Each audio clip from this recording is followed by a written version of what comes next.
Let's get started with the first two verbs. And they might look simple, but people confuse them a lot.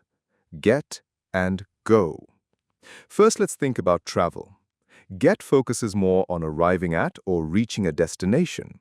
For example, when I get to Edinburgh, I'll give you a call. This means when I arrive. Or could you tell me how to get to Edinburgh Castle? How do I reach the castle? Go, on the other hand, focuses more on the journey and moving from one place to another.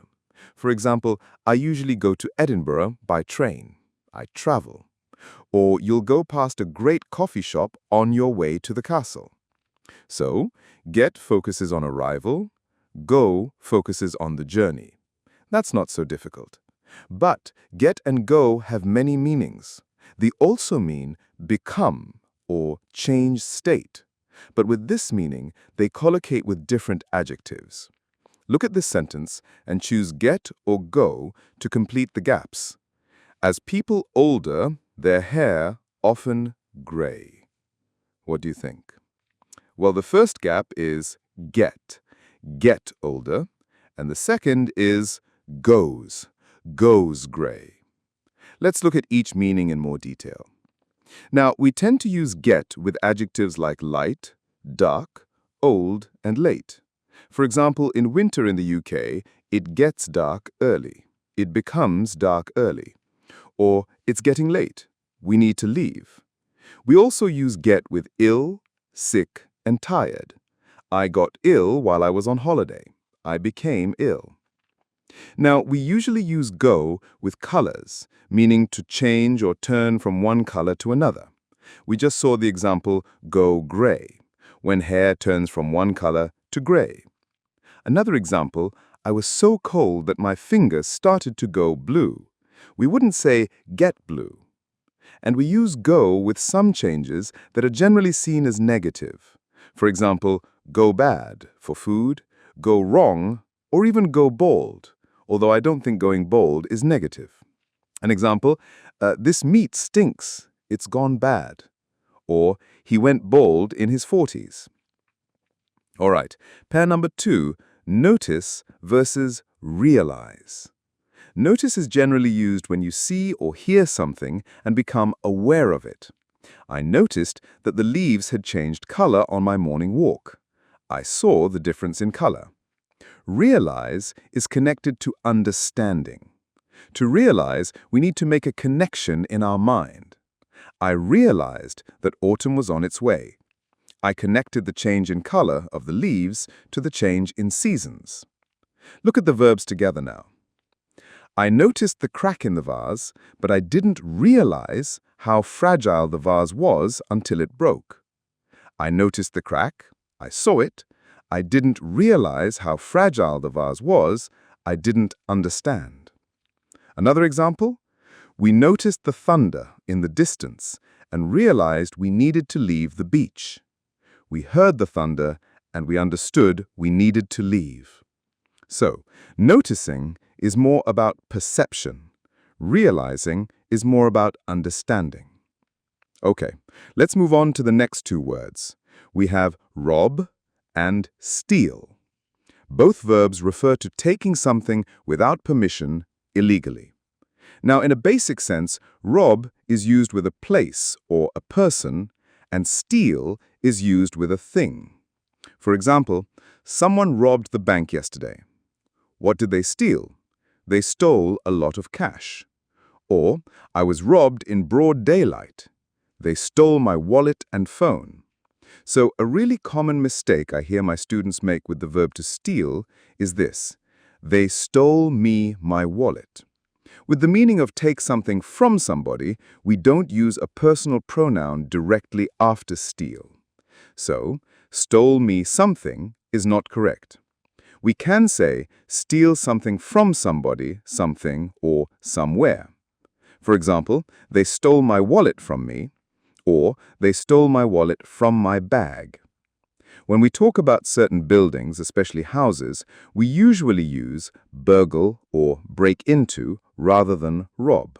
For example, we got burgled, or our house got broken into. They stole some jewelry. So remember, the most common collocations are rob a place or a person and steal something from somebody, and burgle a house. Okay, our next pair of verbs are win and beat. Here's the difference. You win something. You win a game, a match, a competition, a prize, but you tend to beat someone or a team. For example, Salone won the match. He beat Djokovic. Or, Clara won a prize for her singing. She beat several other competitors. Simple enough, right?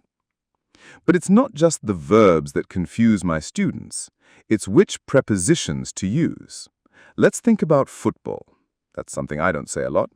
I've heard so many students say that their team won with another, trying to say that their team beat another.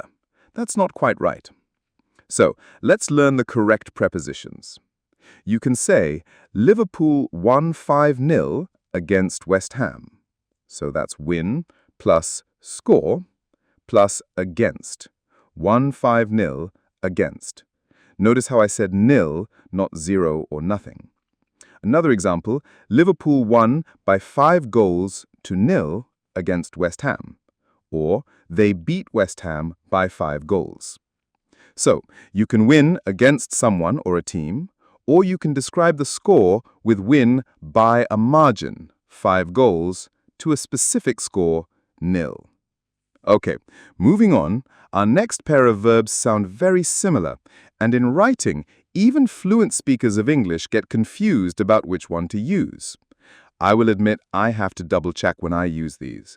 There's just something about this pair. They are affect and effect. Affect, effect. Can you hear the difference?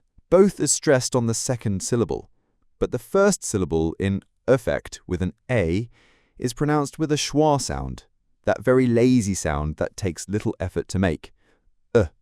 Affect. The first syllable in effect, spelt with an E, is often pronounced with an E sound. Effect. Effect. But you'll also hear people use a schwa, so they could sound the same, affect and effect. So that's clear. But how do we use them? Affect with an A is usually a verb, meaning to influence or change something. A lack of sleep often affects your ability to concentrate. Or the loud music didn't affect my sleep. Effect with an E is usually a noun. Not always. We will discuss that. And it refers to the change that is caused. For example, one effect of eating chocolate cake is that I instantly feel happier. Or my teacher's words of encouragement had a lasting effect on me. To have an effect on somebody is a common collocation. Here's another example, using both this time. Gloomy weather affects my mood, but sunny weather has a positive effect on me. See the difference? But we're not finished, because effect with an E can also be used as a verb. To effect something means to make or cause something to happen, and it's formal. It collocates strongly with nouns like change and improvement. For example, the new policy is expected to effect a significant change in the education system, to cause a change. To sum up, effect with an A means to influence or change something. Effect as a verb means to make something happen, and effect as a noun refers to the change that is caused. Okay, let's move on to look at our final pair. We have the single word verb, wake, and the phrasal verb, wake up. Wake and wake up have similar meanings, to stop sleeping or to make someone else stop sleeping. So, is there any difference? Well, they can often be used interchangeably. For example, we wake at 7, we wake up at 7, or my parents used to wake me every morning before school. Or my parents used to wake me up every morning before school. And the noise of the storm woke us. The noise of the storm woke us up. Now it's more common to use wake up. Wake on its own sounds more formal. There are many phrasal verb pairs in which the particle doesn't have much effect on the meaning. Have you ever wondered about hurry and hurry up, or stand and stand up? Wake up can also mean to make someone feel awake. For example, going outside in the fresh air helps wake me up. It helps me feel more awake. Or, I need a strong cup of coffee to wake up in the morning. We wouldn't say fresh air or coffee wake me. And what do you say if someone's asleep and you want them to stop sleeping? We say, wake up. Wake up, we're going to be late. We don't shout wake at someone if we want them to stop sleeping. Similarly, in a hotel, we might ask reception for a wake-up call, not a wake call. Okay, we've covered all 12 commonly confused verbs. Now I want to do a little quiz to see what you remember. Here are 5 sentences for you to complete with the correct verb. Make sure you conjugate the verbs. That means to use them in the correct form. Let me know your score in the comments. I will read through them, but use the pause button if you need more time. 1. It's starting to light earlier now that spring is coming. Is it get or go? Well done if you chose get. Remember, get collocates with light and dark, with a similar meaning to become. 2. If I'm feeling tired, splashing cold water on my face helps to... Should it be wake me or wake me up? I hope you used up. We use wake me up here. We use wake up to mean feel more awake or more lively. 3. Someone tried to... my camera when I was on the train. Rob or steal? If you said rob, that wouldn't be right. Steal is the correct answer. You steal something, like a camera, but you rob a person or place. I was robbed on the train. They stole my camera. Number 4.